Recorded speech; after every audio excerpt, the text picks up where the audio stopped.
manuskrip itu tempat lain, bukan di sini. Lol. Serendah itu level iman kepercayaan ente? Dengan bangga kami adalah anak-anak apa? Kami adalah apa? Siapa lu? Kamu siapa? Anak Tuhan. Melalui apa kau bisa terjemahan saja? Cuman terjemahan rupanya pede kali. Itu kau rasa kan? Kau rasa kalau sesama kalian Kristen menjelaskan tentang Bible, wah mantap kali, mantap. Berbicara mengenai Mesias, wah mantap kali. Bercerita tentang surga, wah keren kali. Kalau sesama kalian, coba sekali-sekali dialog dengan Bang Suma dong. Boleh Bang, boleh. Kapan? Besok. Jam berapa? 16.30. Oke. Temanya apa? Siapa yang keluar dari kubur? Oke. Datanglah aku kan. Ketepak. Ditanya ini longor, ditanya ini bingung, jaringan lah, entah apa-apalah, telepon lah, transfer lah kemana-mana. Itu kayak gitu, kelasnya gitu. Giliran kalau sesama mereka, paling top jar, paling paten, paling jago, paling sakti, wah pokoknya pewaris surga. Begitu ketemu dengan orang di luar yang beragama, mereka yang belajar siang malam tentang Bible, mendudukkan kemudian kejujuran di atas segala-galanya, diurai isinya. Kepleset. Maaf Bang, kami tidak berpacu kepada original teks. Kami percaya kepada terjemahan. Giliran ditanya, yang lu percaya terjemahan apa original teks? Jangan melebar kemana-mana. Kita fokus kembali kepada tema. Langsung kena penyakit sembelit 2 tahun dah gitu. Begitu. Belum lagi nih lawan Edis. Edis itu lebih pintar kalian dari dia. Lebih pintar kalian. Saya cuman malas saja. Kenapa saya malas? Saya nggak mau berdiskusi dengan orang gila. Nggak mau. Dia mengaku pakar Al-Quran. Alamak, saya nggak mau. Bodoh amat. Kalau dia pakar Quran, jangan kabur. Suruh baca Quran coba. Pakar Quran itu minimal standar ilmunya dulu tahu. Bagaimana orang bisa tahu isi komputer, cara mengoperasionalkan komputer? Ini apa namanya? Nggak tahu. Ini mouse namanya. Ini apa? Nggak tahu juga Bang. Ini keyboard. Terus kamu mengatakan kamu bisa mengoperasionalkan ini. Kau sudah pernah lihat ini mouse-nya? Belum, baru kali ini. Ini pernah kau pernah lihat ini yang namanya keyboard? Nggak pernah Bang. Lalu gimana caranya kau bisa menjelaskan isinya? Ya yang penting saya sok paten aja. Yang penting saya ngaku pakar. Saya gini kan gampang. Tinggal saya lihat di Google aja kan. Segampang itu lu mengaku pakar? Orang belajar berpuluh tahun bisa mengkaji tentang asbabul nuzul, asbabul wurud, nahwu sharaf dan seterusnya. Lu hanya modal daging babi lu bisa bahas Quran. Kampret. Kalau tidak sombong, saya yang datang. Kalau ada orang Kristen tidak sombong, nggak mengaku pakar Quran, saya pasti datang. Dulu kan bertahun saya jamu dia. Bertahun kan ku buat dia seperti binatang ternak peliharaan. Ada di YouTube saya itu. Baru-baru ini, di tahun ini pun saya berdiskusi kan. Ketika dia membahas tentang Al-Quran versus Bible, aku kan tanya, ini Lukas siapa? Diakui, bagaimana mungkin Lukas itu bisa menuliskan sementara Lukas muncul belakangan? Ya, kan udah selesai. Artinya Lukas bukan murid Yesus. Bubar. Kan itunya. Dan tantangan saya, ya mari kita offline. Karena saya nggak bisa berdiskusi dengan orang yang licik. Orang licik saya ampun. Nanti ku maki kau. Saya itu maunya berdiskusi dengan orang yang berakal, bukan orang yang suka ngibul licik. Karena memang manusia itu ada orang yang bodoh tapi ahli di dalam kelicikan. Ada orang bodoh tapi liciknya minta ampun. Giliran data, giliran akal, nggak bisa dia. Tapi kalau giliran kelicikan yang dia pakai, wah paling mampu dia, paling jago. Nah itulah Edis. Itulah Edis. Kalau saya kemudian membuka diri untuk berdialog sama dia offline, saya mau. Kan dari dulu. Setelah saya tahu, oh ternyata orang ini cuma orang gila pelawak rupanya. Lebih berkeras jemaat biasa daripada dia itu Edis. Lebih berkeras. Cuman dia suka ngulik-ngulik terjemahan. Habis itu dia pelintir sesuai dengan data keinginannya sendiri. Padahal Bible tidak sama dengan kaidah ilmu Islam. Kalau Bible itu yang penting Anda bisa mentafsirkan, Anda bisa mengerti apa yang tertulis itu, selesai. Al-Quran tidak begitu, bos. Hadits itu tidak begitu, tidak sesederhana itu. Kalau umat Islam kemudian bisa paham Al-Quran hanya dengan baca terjemah, dengan modal benci, maka tak perlu ada pondok pesantren. Tidak perlu orang belajar sampai ke Mesir, sampai ke Kairo sana, nggak perlu. Cukup orang baca, oh gini, oh udah selesai. Tapi apakah demikian? Oh tidak. Nabi Muhammad kepada orang Arab, mengerti bahasa Arab, paham bahasa Arab, menutur pakai bahasa Arab, lahir sebagai orang Arab, mati sebagai orang Arab. Nabi Muhammad mengajarkan Al-Quran kepada mereka tentang tauhid aja 13 tahun. Ada orang makannya babi, makanannya monyet, kura-kura, kecoa, walang sangit, komodo, kuda nil, ban mobil, asu. Ngaku pakar Al-Quran, mau diskusi denganku? Aduh, kalau belum pernah jumpa sih oke. Ini udah puluhan kali jumpa, isinya nol.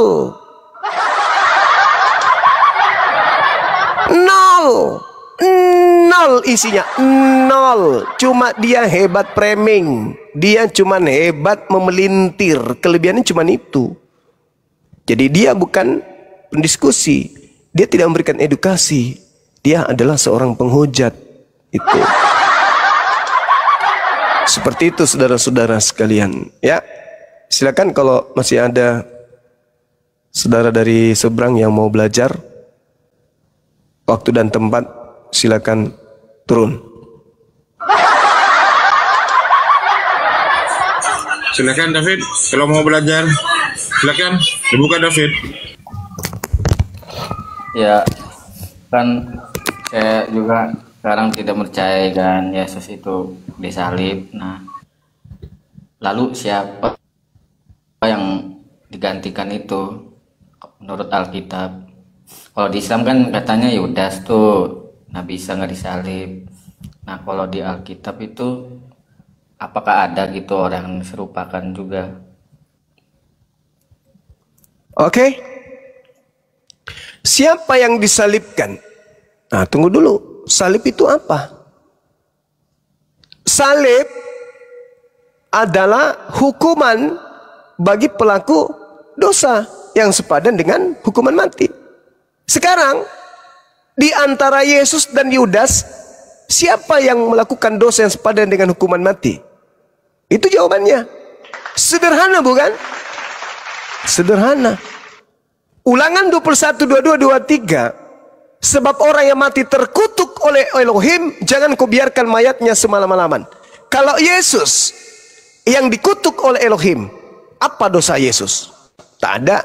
Kalau Yudas, dia menerima suap. Di mana penerima suap itu dikutuk?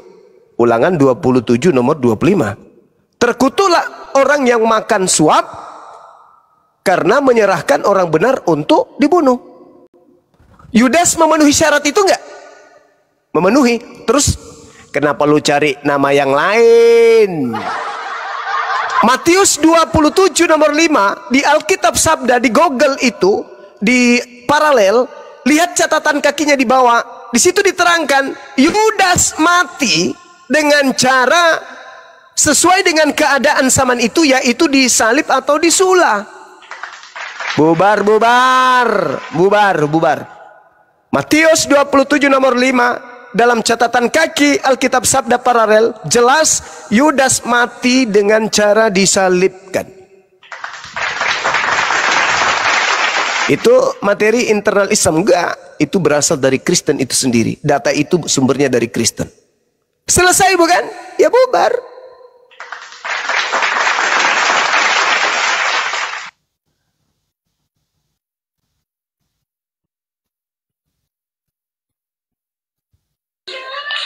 Silakan David.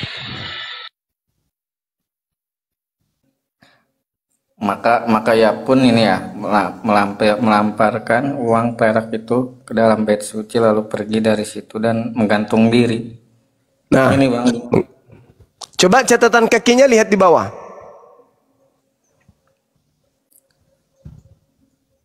yang paling bawah. Iya. Yudas pun mencampakkan keping-keping uang perak itu ke dalam bait suci lalu pergi mentongkan dirinya. Barisan paling bawah. Yudas mentongkan diri mencatat bahwa ia tewas karena jatuh. Barangkali yang dilakukan Yudas adalah menjatuhkan diri ke atas sebuah tonggak yang telah diruncingkan. Mati dengan menggantung pada masa itu hanya dilakukan dengan cara disalibkan atau disulapkan. Udah, selesai. Bubar. Bubar. Ambil meja dan kursimu yang ada di tempat ibadahmu itu bawa ke rumah. Mending dipakai di rumah, jangan pakai situ. Bubar.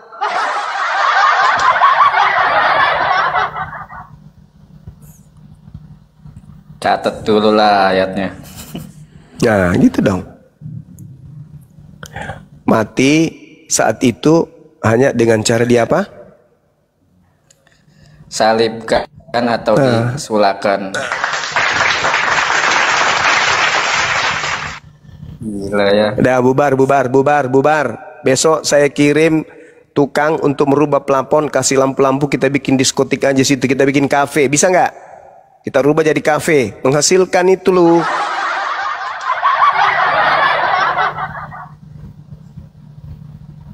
Kafe jual pisang hijau dengan onde-onde.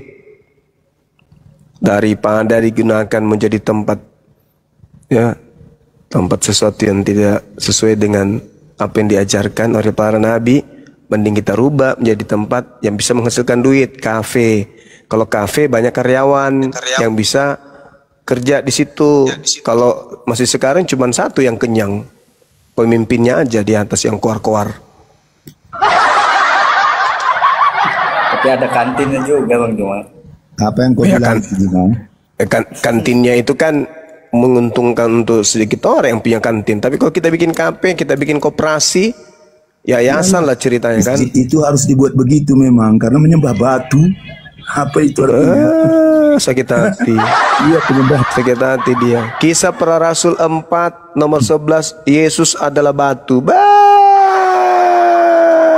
Mama batu gunung. Kolose 2 nomor 9, batu sakar Yesus adalah Elohim, adalah Tuhan. Ubah saja itu jadi. Kolose 2 nomor 9, batu sakar Yesus adalah Theos juga. Menyembah batu. Batu mengampuni dosa. Kasihan. Ternyata biji sakar Yesus juga berdasarkan Kolose 2 nomor 9 adalah Tuhannya si kucing garong ini. Aja itu. Kasihan. Maka aku bilang tadi Allah. Kasihan. Orang Israel nggak ada penyembah batu. Dia ingin melumpuhkan ajaran Islam dengan menggunakan ajaran Israel, sementara dia Kristen. Lucu. Siapa yang mau kau bodohi dengan membawa Tuhannya Yahudi, sementara Tuhanmu adalah Tuhannya orang Roma? Aduh, lucu. Ingin sok paten di depan Islam. Wah, Tuhannya Yahudi, Tuhannya Abraham. Emang lu Tuhanmu Tuhannya Abraham, Tuhan lu? Bukannya Tuhan lu itu namanya Yesus. Filipi 2 nomor 6, turun ke bumi, mengambil rupa manusia, mati dibunuh manusia. Kok ke Tuhannya Yahudi? Tuhannya Yahudi mana bisa mati? Aneh. Mau nipu nih. Sebentar Grunda. Saya sapa. Bang Ari Dwi Atmaja. Selamat malam Bang Ari. Ya, malam, malam, malam, Bang. Ya, silakan. Ada yang mau ditanggapi dari penjelasan dan narasi Gurunda yang mendetail dari tadi? Silakan. Iya, apa namanya? Maaf ya, Bang Juma.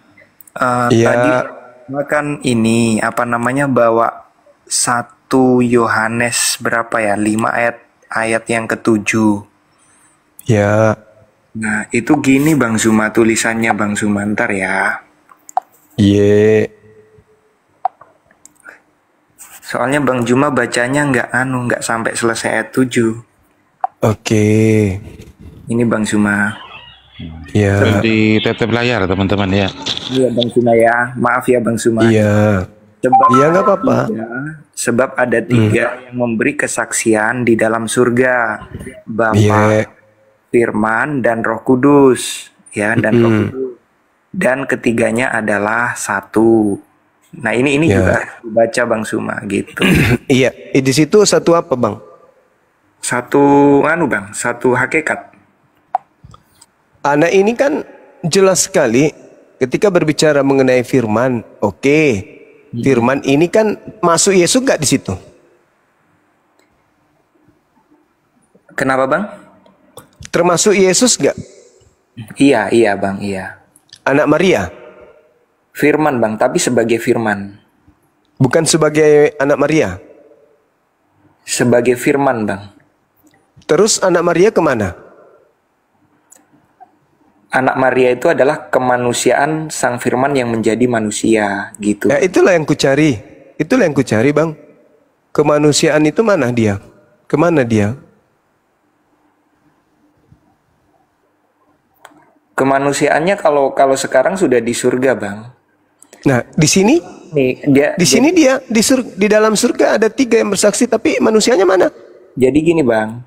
Kondisinya dalam kondisi firman ketika Yesus sudah bangkit dari antara orang mati, tubuhnya itu tidak terbatas ruang dan waktu lagi gitu. Jadi dia bukan manusia lagi. Kemanusiaannya kan Bang. Kemanusiaannya selama di bumi. Gitu. Terus, ya yang saya cari kemanusiaannya itu mana?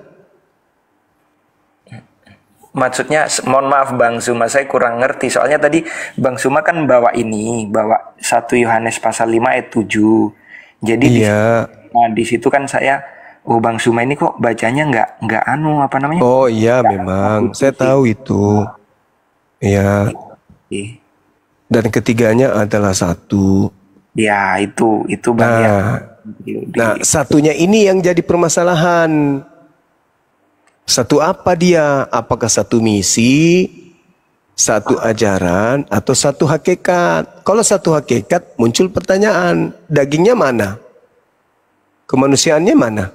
Itu gini Bang, satu hakikat itu Bapa, Firman, dan Roh, itu adalah hakikatnya adalah Sang Pencipta, hakikatnya adalah Allah, gitu.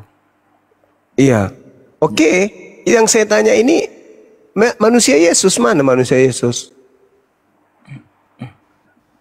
Manusia Yesus ketika dia ada di bumi, dia Dia duduk di sebelah kanan Bapa juga sebagai anak manusia kok.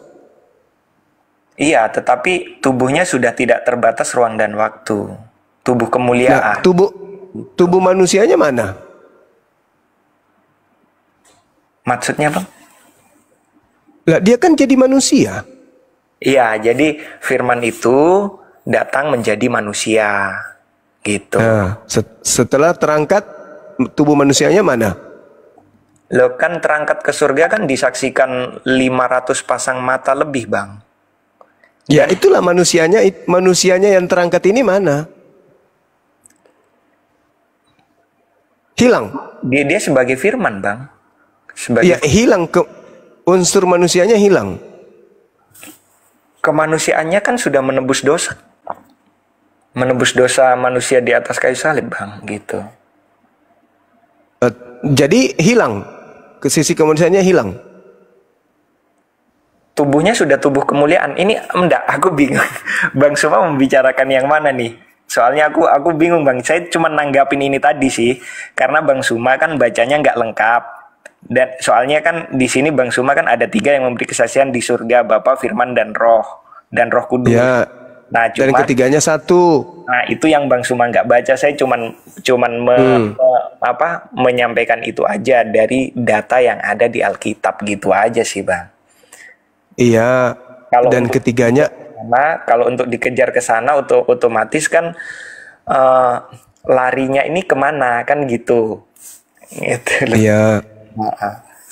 Jadi gini Bang, kalau kita mau belajar lebih jauh, sebenarnya Yohanes 5 nomor 1 Yohanes 5 nomor 7 itu tidak ada diterangkan di sana Bapa, Firman, dan Roh, dan ketiganya satu itu adalah kalimat tambahan. Yang diterangkan di original teksnya itu hanya ada sampai kata sebab ada 3 yang memberi kesaksian, itu aja. Kalimat di dalam surga itu penambahan. Bapa, Firman, dan Roh Kudus, dan ketiganya satu itu juga adalah penambahan. Artinya saudara Kristen ini memang digiring untuk mendudukkan Yesus ini sebagai Tuhan. Dan anehnya Kristen mau-mau saja, padahal itu tidak ada di dalam original teksnya. Coba Anda lihat di Alkitab Sabda, nggak ada itu. Yang ada cuman sebab ada 3 yang memberi kesaksian. Nggak apa-apa 3. Yang pertama Roh Kudus, Bapa. Yang kedua Yesus. Yang ketiga adalah Roh Kudus. Nggak masalah. Tapi tidak dikatakan ketiganya adalah satu. Itu penambahan. Jadi ada kekuatan di dalam diri Kristen itu sendiri yang menggiring sesama mereka untuk saling menyesatkan satu sama lain. Makanya Yesusnya kan mengatakan waspadalah kepada penyesat. Nah, penyesat ini apapun bisa dijadikan alat untuk menyesatkan, termasuk terjemahan-terjemahan kitab mereka sendiri. Coba Anda lihat di original teksnya. Coba lihat di Alkitab Sabda tuh. Di Google yang tertulis di situ di Alkitab Sabda katanya. 1 Yohanes 5 nomor 7 ada nggak itu ketiganya adalah satu? Nggak ada. Itu penambahan. Berarti dengan kata lain, masih terbuka ruang bagi orang Kristen untuk melepaskan konsep bahwa Yesus itu adalah satu hakikat dengan Tuhan. Karena ternyata cuma diusung oleh penambahan Lembaga Bible Indonesia. Sekarang kembali ke saudara Kristen, mau tidak belajar? Karena gini, sebuah kitab suci yang dianggap suci, sebuah kitab yang dianggap suci, ketika dia sudah bermasalah, maka di situ muncul pertanyaan. Kalau ini dari Tuhan, mustahil dia dipakai untuk menyesatkan manusia. Mustahil. Dan faktanya dipakai menyesatkan ini. Karena tidak ada ketiga-tiganya adalah satu, itu nggak ada. Berarti justru Bible ini dipakai untuk mengurung manusia di dalam kesesatan. Kenapa? Karena tidak sesuai dengan original teksnya, ditambah-tambahin. Apa tujuannya? Supaya orang bisa terperdaya untuk percaya Yesus yang hanyalah utusan Tuhan menjadi Tuhan, satu hakikat dengan Tuhan. Bukankah itu sudah mencederai kebenaran? Bukankah itu sudah merusak ajaran Yesus? Bukankah Yesus ingin dikenal hanya sebagai utusan Tuhan? Tapi dengan lai, mereka mencoba untuk mendudukkan Yesus itu sehakikat dengan Tuhan. Nah, pertanyaannya, apakah kitab yang dibuat lai ini untuk mengajak manusia selamat atau menggiring kepada kebinasaan? Kalau menggiring kepada keselamatan, kenapa dia menambahi? Tapi karena dia menambahi, tujuannya apa? Apa tujuannya menambahi? Untuk menggiring manusia Yesus sehakikat dengan pencipta. Mana bisa? Yesus mengatakan, aku tidak bisa berbuat apa-apa dari diriku sendiri. Yesus mengatakan, aku datang menjadi manusia bukan atas kehendakku sendiri. Yesus bersaksi bahwa segala perbuatan yang aku kerjakan, perbuatan ini, pekerjaan ini yang bersaksi tentang aku, bahwa Bapa yang telah mengutus aku. Kesaksian Yesus dicoba dibantah dengan memplesetkan isi Bible-nya sendiri. Berarti Bible ini ada masalah. Kalau Bible ini ada masalah, apakah itu firman Tuhan? Bisakah firman Tuhan itu dirubah? Bisakah firman itu dikoreksi? Bisakah firman Tuhan itu ditambah-tambahi oleh manusia? Kalau bisa, berarti orang-orang yang duduk di Lembaga Bible Indonesia lebih Tuhan daripada Tuhan. Kenapa? Mereka lebih pintar daripada Tuhan. Faktanya, firman Tuhannya hanya sampai kepada ada 3 yang bersaksi. Tapi karena mereka menganggap firman Tuhan ini kurang baik, kurang sempurna, mereka menambahi. Berarti mereka lebih Tuhan daripada Tuhan. Saya kalau sebagai seorang Kristen menemukan kitab saya yang menjadi panduan keselamatan saya katanya, tapi mengalami masalah seperti ini, saya berpikir saya tidak akan mungkin kemudian menerima begitu saja. Ini pasti ada yang tidak beres. Firman Tuhan kok ditambahin? Artinya yang menambahin ini lebih Tuhan, lebih pintar dari Tuhan. Yang namanya kitab suci, ketika diwahyukan, maka itulah terus sampai kiamat. Tidak boleh ditambah, tidak boleh dikurangi. Itu baru dikatakan firman Tuhan. Kenapa dia tidak bisa ditambah? Kenapa tidak bisa dikurangi? Karena level bahasa manusia, level pengetahuan manusia masih tetap di bawah, jauh dibandingkan pengetahuan Tuhan yang tertoreh dalam sebuah kitab suci. Tapi kalau ada firman Tuhan selalu ditambah oleh manusia, selalu dikurangi oleh manusia, diterjemahkan beda dengan manusia, artinya manusia ini lebih pintar daripada Tuhan, atau Tuhannya tidak maha tahu, sampai kemudian firman-Nya hanyut, dimakan, ditinggalkan oleh kemampuan manusia. Manusia maju, Tuhan tidak tahu bahwa tahun sekian manusia pengetahuannya lebih hebat daripada aku. Tuhan tidak tahu.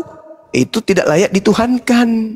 Al-Quran mau secanggih apapun zamannya, bertemu dengan manusia yang level apapun strata pendidikannya, apapun disiplin ilmunya, sekuat apapun dia bernarasi, Al-Quran masih jauh di atas pengetahuan manusia itu sendiri. Sehingga seberubah apapun bahasa manusia, tidak akan pernah bisa merubah kitab suci. Kenapa? Manusia punya keterbatasan.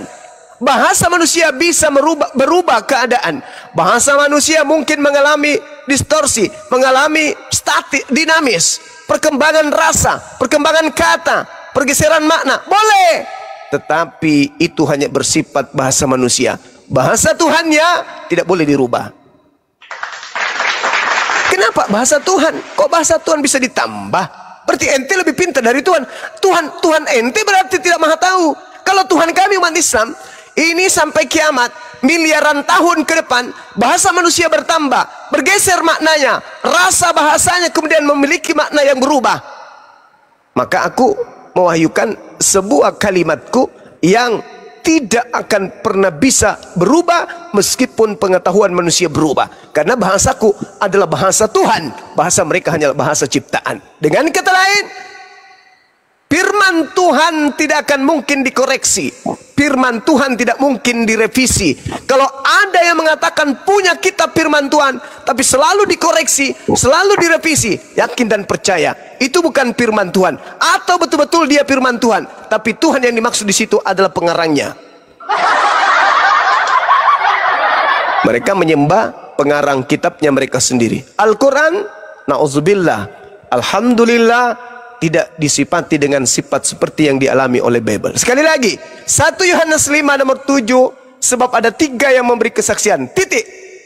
Jangan ditambah. Kapan ditambah, maka itu akan membuka aib kalau Bible itu bukan firman Tuhan. Yang aneh, di tahun 2014, terjemahannya berubah lagi. Apa katanya? Jadi Allah sudah memberikan kepada kita 3 hal. 3 hal yang menyampaikan kesaksian yang sama tentang Yesus, yaitu Roh Kudus, air dan darah. Berubah lagi. Semakin aneh kan? 3-tiganya kalau terjemahan baru, firman, Bapa, firman dan Roh. 2014, Roh Kudus, air dan darah. Darah juga ikut, air juga ikut situ. Ini firman Tuhan. Kalau saya, bagi orang yang berakal sehat, akan mungkin mau menyandarkan hidupku, keselamatanku, anak-anakku, keturunanku kepada buku yang modelnya kayak begitu. Demikian. Silakan diangkat Dian dulu, ada telepon saya, silakan. Oke. Jadi memang gini, Bang Suma ini memahami isi Alkitab dengan kami orang Kristen berbeda. Ya terserah aja sih, menurut saya sih terserah aja. Cuman itu Abang Suma mengatakan itu tambahan kah sisipan, ya itu terserah Bang Suma. Cuman kita meyakini Alkitab itu yang tadi itu ketiganya adalah satu, ya memang ketiganya adalah satu. Satu hakikatnya adalah Sang Pencipta, seperti itu Bang Suma. Cuman bagi Bang Suma, Yesus itu siapa sih Bang? Bagi Bang Suma itu sih yang apa namanya? Yang saya kurang mengerti gitu nah. Dari segi pandang Bang Suma, Yesus itu siapa Bang sebenarnya? Oke, baik. Kalau saya Bang ditanya tentang Yesus, kalau saya membaca di Bible, Yesus itu utusan Tuhan kepada Bani Israel berdasarkan pengakuannya sendiri. Dia diutus kepada Bani Israel saja. Lalu sebelum dia terangkat ke langit, dia berpesan kepada muridnya agar waspada kepada penyesat yang datang kepada muridnya, menyamar seperti Yesus dan berkata, akulah Kristus. Memakai nama Yesus dan berkata, akulah Kristus. Mereka akan menyesatkan banyak orang. Jadi sepeninggal Yesus ada dua. Yang pertama, orang-orang yang memakai namanya, mengatasnamakan namanya, mengajarkan ajaran mengatasnamakan nama Yesus. Yang kedua adalah penyesat itu sendiri yang datang muncul sebagai Yesus Kristus. Nah, Yesus katakan itu, sebab Mesias-Mesias palsu dan nabi-nabi palsu akan datang sekiranya mungkin menyesatkan banyak orang. Matius 24 dan seterusnya. Artinya ketika saya ditanya, siapa Yesus itu? Yesus ada dua dalam Bible. Yang pertama, utusan Tuhan ke tengah Bani Israel yang mengajarkan firman Tuhan kepada Bani Israel, yang mengaku dirinya hanya untuk Bani Israel. Sedangkan yang kedua, setelahnya muncul juga penyesat memakai nama Yesus agar mereka kemudian menyesatkan banyak orang. Matius 24 nomor 3, nomor 4, nomor 5 sampai nomor 30. Demikian. Oke. Cuman gini Bang Suma, saya ingin diskusi singkat aja ya kita biar saya juga mengerti juga. Kalau Bang Suma mengatakan Yesus itu adalah utusan, ya kita memang mengakui juga, kita umat Kristen juga mengakui Yesus itu adalah utusan.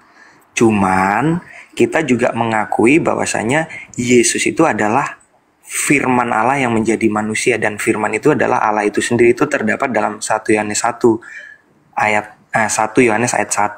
Nah ini Bang, kalau misalkan ya Bang ya, sebentar tak buka ya Bang ya kameraku ya. Yesus adalah utusan itu ada sih Bang, sebentar.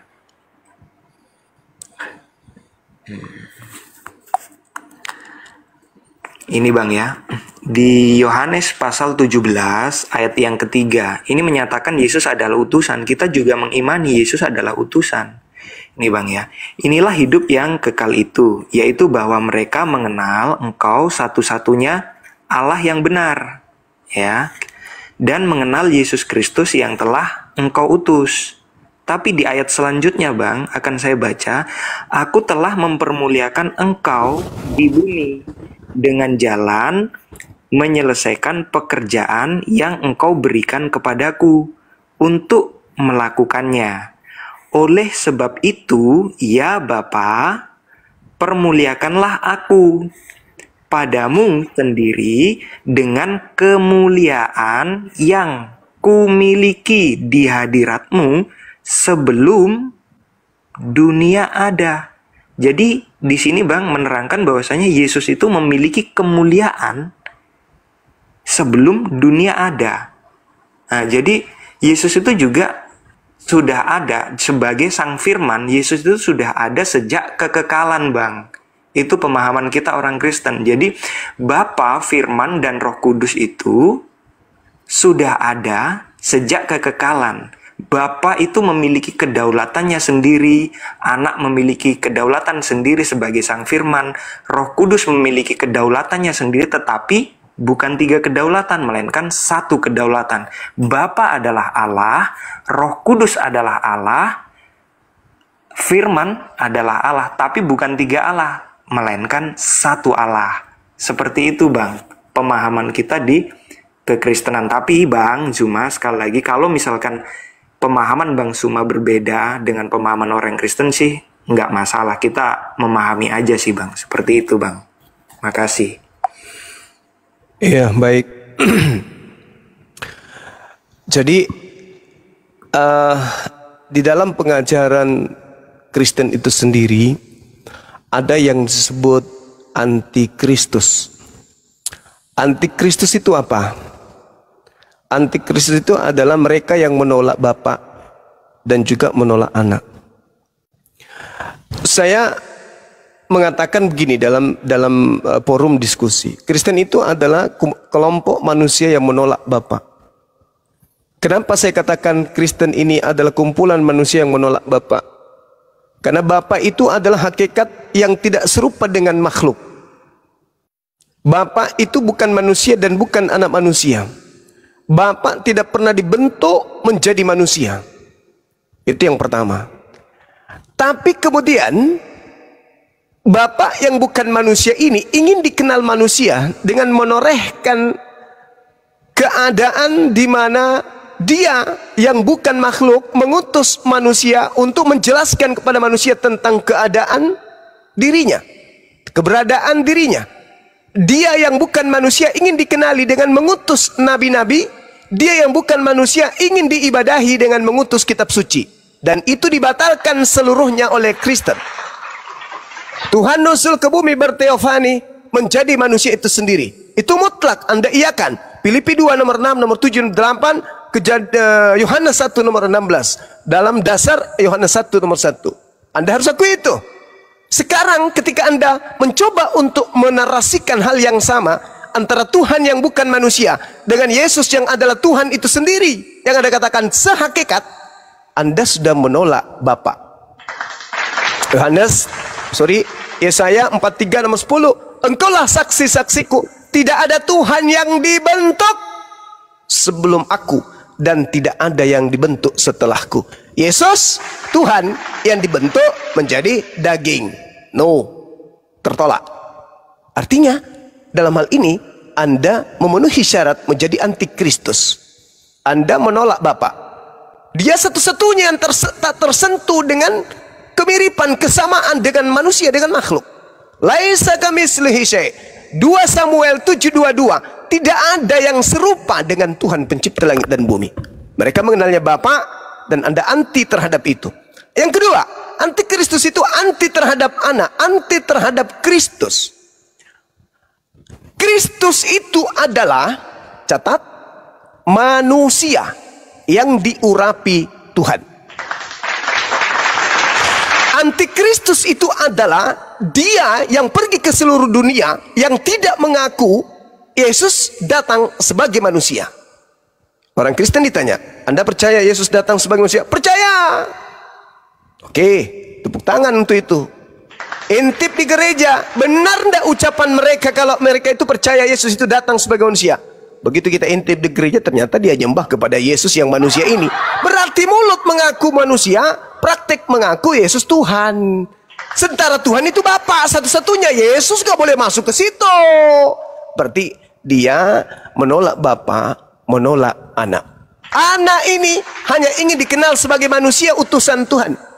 Dia datang ke atas muka bumi ingin dikenal sebagai apa? Sebagai Tuhan atau sebagai utusan Tuhan? Sebagai utusan Tuhan. Tapi Kristen mengatakan di ujungnya nanti, tapi loh, apa tapinya? Tapi dia juga adalah Tuhan. Anti terhadap Anak, anti terhadap Bapa. Kristus, sekali lagi, Kristus sama dengan manusia yang diurapi Tuhan, bukan Tuhan yang diurapi Tuhan. Jadi Kristen itu antikristus. Oke, Bang. Gitu. Ya, silakan. Maaf Bang Suma. Bang Suma lari ke antikristus ya. Oke Bang, saya akan bawakan data ya Bang. Ini sekali lagi saya akan bawakan data. Jadi saya nggak bicara asal ya Bang ya. Ini Bang ya. 1 Yohanes 2 ayat yang ke-7. Nah ini Bang, ini yang disebut Bang Suma antikristus itu seperti apa? Ini dalam ini ya, tak baca ya. Sebab banyak penyesat, itu 1 Yohanes 2 ayat 7. Nah, sebab banyak penyesat telah muncul dan pergi ke seluruh dunia yang tidak mengaku bahwa Yesus Kristus telah datang sebagai manusia. Itu adalah si penyesat dan antikristus.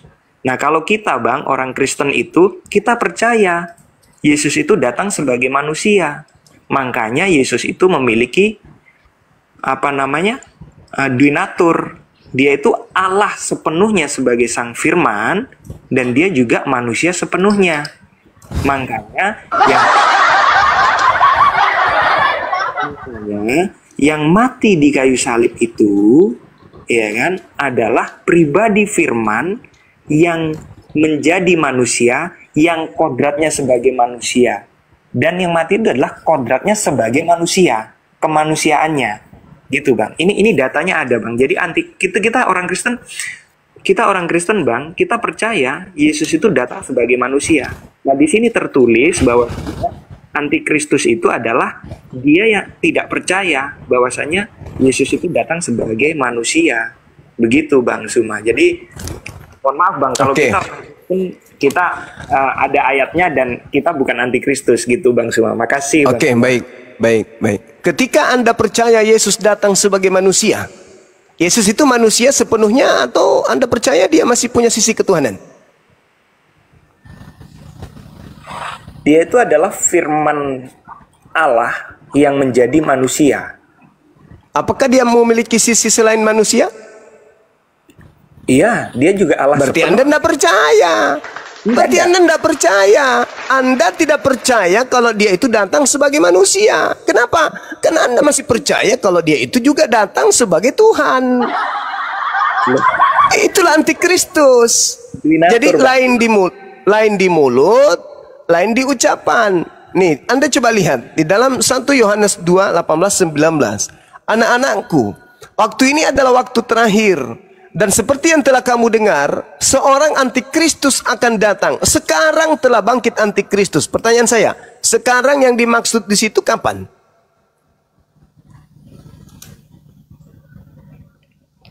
Gini, Bang Suma, intinya kita orang Kristen ada data dan Alkitabnya sudah jelas. Di situ yang antikristus itu adalah yang tidak percaya Yesus Kristus itu datang sebagai manusia. Kalau kita orang Kristen, kita percaya Yesus Kristus itu datang sebagai manusia. Makanya itu adalah... Buktikan dong. Buktikan. Kalau Anda percaya sebagai manusia, kenapa Anda tuhankan? Kan itu. Karena ada alasannya. Karena dia memang Tuhan. Berarti Anda nggak percaya. Anda tidak percaya kalau dia itu datang sebagai manusia.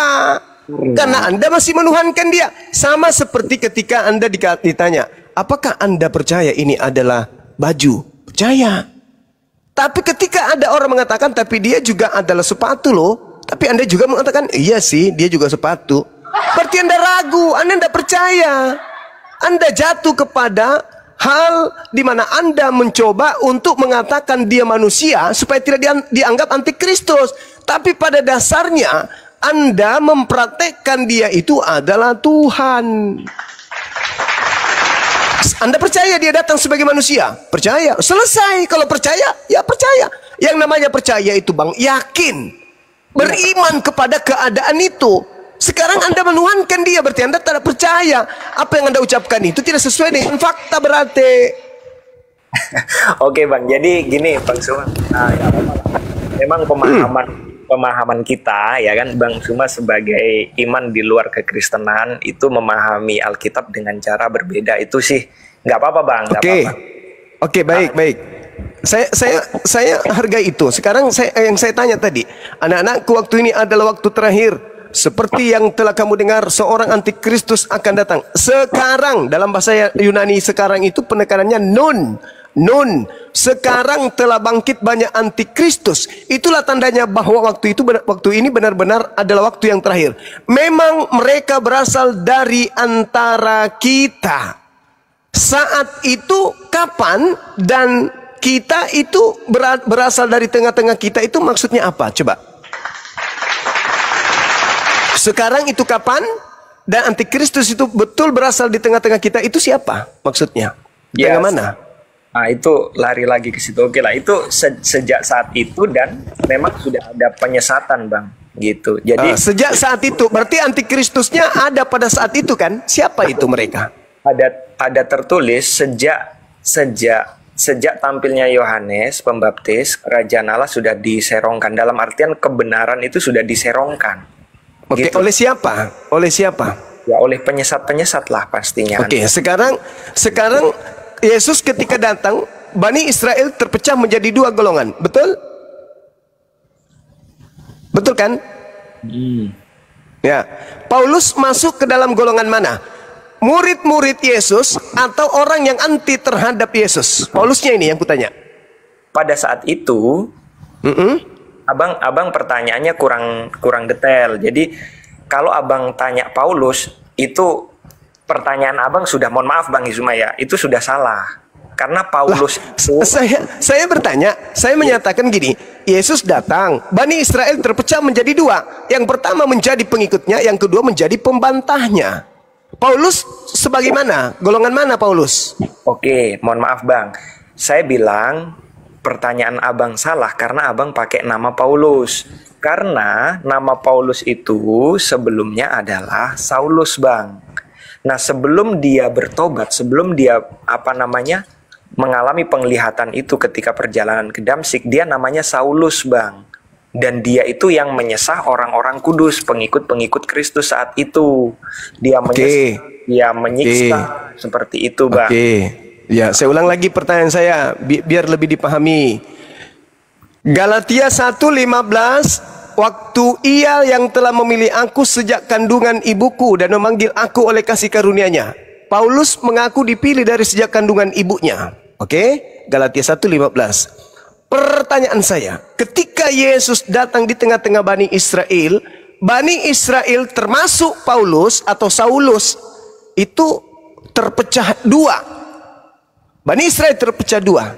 Ada yang menjadi pengikut Yesus, ada yang menjadi pembantah Yesus, yang kemudian menganiaya murid-murid Yesus. Pertanyaan saya kepada saudara, Saulus masuk dalam golongan mana? Muridnya atau pembantai murid Yesus? Iya, dia termasuk pada saat itu termasuk kepada orang-orang yang mengejar murid-murid Tuhan Yesus dan menyesat. Berarti dia bukan berarti Saulus ini bukan masuk dalam kelompok murid. Iya, pada saat itu bukan. Bagus. Sekarang pertanyaannya, yang bukan murid ketika mau dia anggap murid, apa yang dia lakukan? Dia tidak mau dianggap murid Bang, tetapi dia ditangkap memang sama Tuhan Yesus. Dia mengalami. Jadi untuk supaya dia bisa menyamar sebagai murid, betulkah orang ini harus ngaku-ngaku bertemu dengan Yesus? Betulkah dia mengaku-ngaku utusan Yesus? Betulkah kemudian dia membantah semua ajaran Yesus? Apa katanya tadi?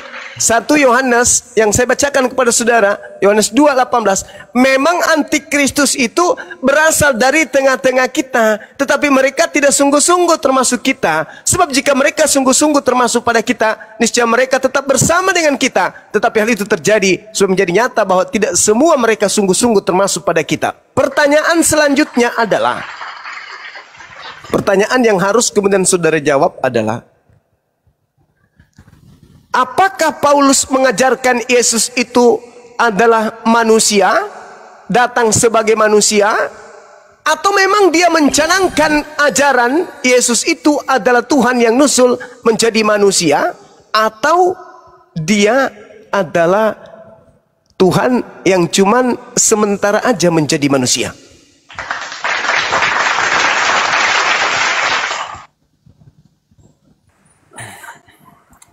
Ya, Bang Sumah. Jadi Yesus itu adalah pribadi kedua Allah, yaitu Firman yang menjadi manusia. Dan Paulus mengakui juga. Jadi Bang, gini Bang. Antikristus tadi apa Bang? Apanya Bang? Antikristus tadi apa? Ya, antikristus yang tidak percaya Yesus datang sebagai manusia. Yesus datang sebagai manusia. Kan kita percaya. Sekarang Anda percaya Yesus datang sebagai manusia? Iya, percaya. Berarti manusia. Iya, manusia sepenuhnya sama dengan kita, cuman Oke. dia itu cuman beda. Ada cumannya. Ini antikristusnya kelihatan nampak. Karena ada Begini. cumannya. Kalau kami umat Islam, wahai Bang Suma, ya paman, apakah Anda percaya Yesus datang sebagai manusia? Percaya. Sampai kapan kembali? Selama-lamanya. Dia tidak pernah berubah menjadi kodok, apalagi berubah menjadi Tuhan. Itu baru bukan antikristus. Ente berpura-pura. Makanya dikatakan memang dia berasal dari antara kita, tapi tidak sungguh-sungguh. Oke. Jadi Tidak sungguh-sungguh antikristus itu. Mulut mengatakan Yesus itu manusia, tapi sambil kedip-kedip mata, tapi dia juga adalah Tuhan loh.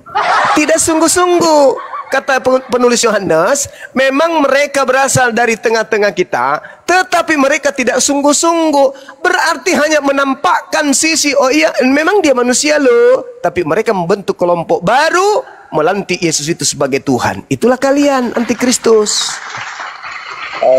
jadi gini, yang saya maksud dia sepenuhnya manusia. Saya bilang cuma tadi itu cuman beda, manusianya sama Bang Suma sama saya beda karena dia manusia suci. Dia lahir dari Roh Kudus. Kalau kita Bang Suma, saya mohon maaf, kita lahir dari hubungan suami istri kan, bapak dan Oke. ibu gitu. Itu Dan beda dan di situ, Bang. dan dia bukan Tuhan kan? Dia Tuhan sepenuhnya Nah manusia. itulah yang kusebut kamu saudaraku berpura-pura. Mulutmu itu so paten biar dianggap wah pengikut, tapi Anda itu antikristus. Gini. Saya percaya. Oh ya? Oke. Yakin? Yes, percaya Yesus datang sebagai manusia. Wah, tepuk tangan lah orang-orang itu ya kan ya. Oh hebat kali. Dia percaya. Lu mau kemana? Ya, seperti biasa bro. Kemana? Ini kan hari Minggu. Mau kemana? Ke gereja ngapain? Nyembah Yesus lah. Antikristus ini hebat kali bah. Dia mengatakan dirinya itu mengaku Yesus manusia sepenuhnya. Sungguh-sungguh datang sebagai manusia. Tapi tak ada tapinya.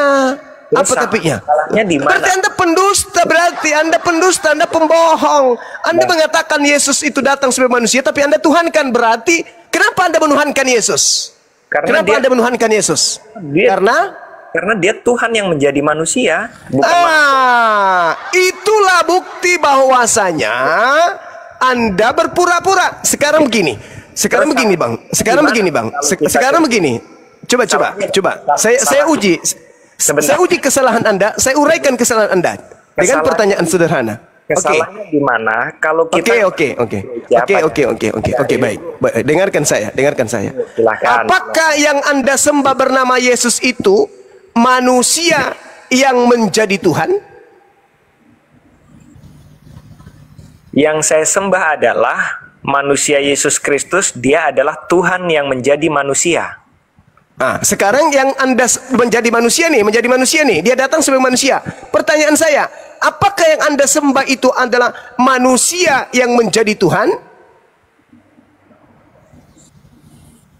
Bukan manusia yang menjadi Tuhan, itu tadi. Sudah selesai. Bukan manusia.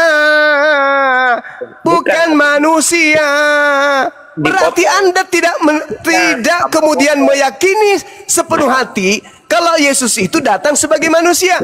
Sudah, Bang. Andai saja ketika saya bertanya, apakah Anda yakin dan percaya Yesus itu manusia menjadi Tuhan? Dan Anda mengatakan, ya, saya yakin. Tadinya dia adalah manusia. Tetapi karena Bapa di langit menjadikannya menjadi Tuhan, maka dia tadinya manusia, dilantik menjadi Tuhan. Itu baru saya katakan bukan masuk dalam golongan 1 Yohanes 2:18-19. Tapi karena Anda mengatakan dia bukan manusia menjadi Tuhan, tetapi dia adalah Tuhan yang datang dalam rupa manusia, lalu sebagai manusia dia menjadi Tuhan. Itu artinya Anda tidak percaya kalau dia itu adalah datang sebagai manusia. Saya percaya, Bang. Percaya. Yesus datang sebagai manusia. Cuman pertanyaan abang itu ketika dijawab satu sisi akan salah, ketika dijawab satu sisi juga akan salah. Itu pertanyaan abang Suma itu seperti jebakan. Jadi begini Bang Suma, mohon maaf. Ketika orang Kristen, saya ya kan pergi ke gereja, ya kan beribadah pada saat hari Minggu, ya kan. Terus abang bilang, Nyembah manusia. Terus apa salahnya Bang kalau saya menyembah manusia Yesus Kristus? Berarti Anda sabar. Manusia seperti Abang, bukan manusia seperti saya. Kalau Anda menyembah manusia Yesus, manusia Yesus Kristus. Kalau Anda menyembah manusia Yesus, itu sama halnya Anda menginjak lidah Anda sendiri. Berarti Anda antikristus. Sekarang saya tanya sama saudara, bolehkah kemudian manusia itu disembah menurut Tuhan? Manusia seperti Abang nggak boleh disembah. Tapi manusia seperti Yesus boleh?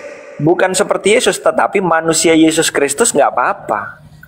Oh, antikristus Anda. Anda antikristus berarti. Aku antikristus. Sekarang begini. Sekarang Kristus itu apa, Bang? Kristus itu apa? Kristus itu apa dulu? Diurapi. Apa yang diurapi? Loh, dia sejak kekekalan sudah menerima pengurapan. Apa yang diurapi sejak kekekalan? Antikristus. Apa yang diurapi? Gini Bang Suma, gini ya. Apa yang diurapi? Saya tanya dulu, apa yang diurapi? Ini gini Bang Suma, sebentar dulu. Apa yang diurapi? Apa yang diurapi? Sabar, apa Bang yang Suma. diurapi? Kita jangan. Apa yang diurapi? Biar semua tahu bahwa Kristen itu antikristus. Apa yang diurapi? Kristen bukan antikristus, sudah tak tegaskan. Apa yang diurapi? Kristen antikristus. Saya boleh bertaruh nyawa untuk menegakkan itu. Kristen itu antikristus. Sekarang Anda jelaskan kepada saya, Kristus itu apa? Saya tadi di sini ini ya kan menjelaskan supaya Kristus itu apa? Kristus itu apa? Kristus itu apa? Supaya Bang Suma itu tidak membaca Alkitab itu dipotong-potong, apalagi Hei, itu saya sudah jawab tadi. Bibelmu itu memelintir Bibelmu sendiri, tak ada kata dan ketiganya satu, coples. Nah, ini kalau orang bodoh sombong ini pantas dimaki. Kalau orang bodoh bahlul sombong. Sebentar Bang Suma, sebentar ya. Maaf. Bang Suma, saya pernah lihat video loh Bang. Abang baca Alkitab itu abang pelintir-pelintir. Abang mau contoh? Bukti? Abang mau bukti? Boleh. Boleh. Oke, tunggu Bang. Ya, makasih untuk itu. Silakan. Nah, Bang, tunggu ya. Ya. Dengerin Bang ya. Ya. Jangan dipotong-potong ya tapi ya. Mohon maaf Bang ya, mohon maaf. Enggak apa-apa, saya maafkan, malah saya berterima kasih. Silakan. Ini Bang. Bentar Bang. Kali ini cuma benar-benar terciduk memutar balik ayat Alkitab. Mari kita cek sama-sama. Keluar. Oh, yang itu Gurunda. Itu dipotong. Haruslah kau jauhkan dirimu dari perkara dusta. Kau dekatkan dirimu kepada perkara bohong. Orang yang salah dan orang yang benar tidak boleh kau bunuh. Orang yang bersalah dan orang yang benar harus kau bunuh. Sebab aku tidak akan membenarkan orang yang bersalah. Sebab aku akan membenarkan. Secara Video lengkapnya lihat di YouTube Bang Juma nanti. Boleh saya jawab itu ya? Jadi gini saudara. Sebentar Bang. Jadi gini. Jangan dijawab dulu sebentar. Jadi gini Bang Suma. Kita ini saudara-saudara sebangsa setanah air. Jadi gini Bang, betul. tujuan saya naik adalah makanya kenapa tadi saya berapa kali ya videokan Alkitab pakai data. Ini Alkitab Alkitab asli ya, bukan online ya kan. Saya selalu buka data gitu Bang. Maksud saya gini Bang. Kenapa saya selalu buka data? Supaya Bang Suma itu, maksud saya adalah tidak memelintir ayat Alkitab, apalagi ditambahin, apalagi diubah, gitu loh Bang. Saya jawab. Ya. Mohon maaf ya. Iya, nggak apa-apa. Oke. 1 Yohanes 5 nomor 7, menurut saudara, apakah ada kata dan ketiganya ada satu? Atau itu penambahan, pelintiran Bible? Penulis di Bible, di lembaga Bible. Jawab, Bang Suma yang memelintir atau lembaga Anda? Kalau yang tadi itu Bang Suma bacanya yang ketiganya adalah satu, Bang Suma nggak baca, makanya saya... Karena tidak ada di original teksnya, itu cuma tambahan. Itu tambahan lembaga Bible yang memelintir. Original teksnya itu tak ada. Yang ada hanya sebab ada 3 yang bersaksi, titik, nggak ada penambahan. yaitu Bapa, Firman, dan Roh. Itu adalah penambahan, dan ketiganya adalah satu, itu penambahan semua. Yang memelintir itu lembaga Bible, tujuannya menyesatkan kalian. Itu yang pertama. Yang kedua, Keluaran 23 nomor 7 dan 8 itu video panjang. Itu video panjang. Video panjang di mana dalil Keluaran 23 nomor 7 dan 8 ini, kalau penyaliban Yesus itu benar adanya, kalau penyaliban Yesus itu menyelamatkan manusia, kalau Kristen itu adalah agama yang benar, maka dalil di Keluaran 23 nomor 7 nomor 8, di situ pengantarnya adalah Lembaga Bible Indonesia harus merubahnya. Kenapa? Karena di dalam Keluaran 23 nomor 7 nomor 8 bunyinya begini, jauhkanlah dirimu dari perkara dusta. Orang yang tidak bersalah dan orang yang benar tidak boleh kau bunuh. Sebab aku Tuhan tidak akan membenarkan orang yang bersalah. Nah, Yesus orang benar, boleh nggak dibunuh? Tidak boleh. Faktanya dibunuh nggak? Menurut Kristen dibunuh. Berarti dalil ini harus kalian rubah supaya cocok. Karena Yesus, sabar dulu. Karena Yesus berkata di dalam Lukas 24:44, Matius 26 nomor 24, Lukas 22 nomor 22, harus digenapi apa yang tertulis tentang aku di mana? Di kitab Taurat. Keluaran ini Taurat. Keluaran ini adalah Taurat menurut tradisi Kristen. Berarti di sini dikatakan, jauhkan dirimu dari perkara dusta. Orang yang tidak bersalah dan orang yang benar tidak boleh kau bunuh. Pertanyaannya, apakah Yesus orang bersalah? Tidak. Apakah Yesus orang benar? Iya. Boleh nggak dibunuh? Tidak boleh. Berarti kalau begitu rubah dalilnya. Orang yang tidak bersalah dan orang yang benar boleh kau bunuh. Baru cocok dengan agama Kristen. Tidak boleh dibunuh. Yesus boleh nggak dibunuh? Kutanya dulu saudara. Yesus boleh nggak dibunuh? Yesus orang benar nggak? Sudah tercatat di Alkitab. Dia orang yang suci, manusia yang suci. Menurut Taurat Keluaran 23, boleh nggak dia dibunuh? Dia memang turun ke dalam dunia. Pertanyaan saya, boleh nggak dia dibunuh berdasarkan Torah Keluaran 23? Dia itu datang. Menurut Keluaran 23 nomor 7, boleh nggak Yesus dibunuh? Dia itu datang sebagai manusia dalam keadaan. Jawab, boleh nggak? Boleh nggak Yesus dibunuh? Abang nih kayak apa? Gini aja Bang Suma, sudah saya. Tadi Anda menunjukkan dalil, menuding saya. Sekalian ku permalukan di sini. Menurut Yesus harus digenapi semua yang tertulis tentang aku di Taurat. Berarti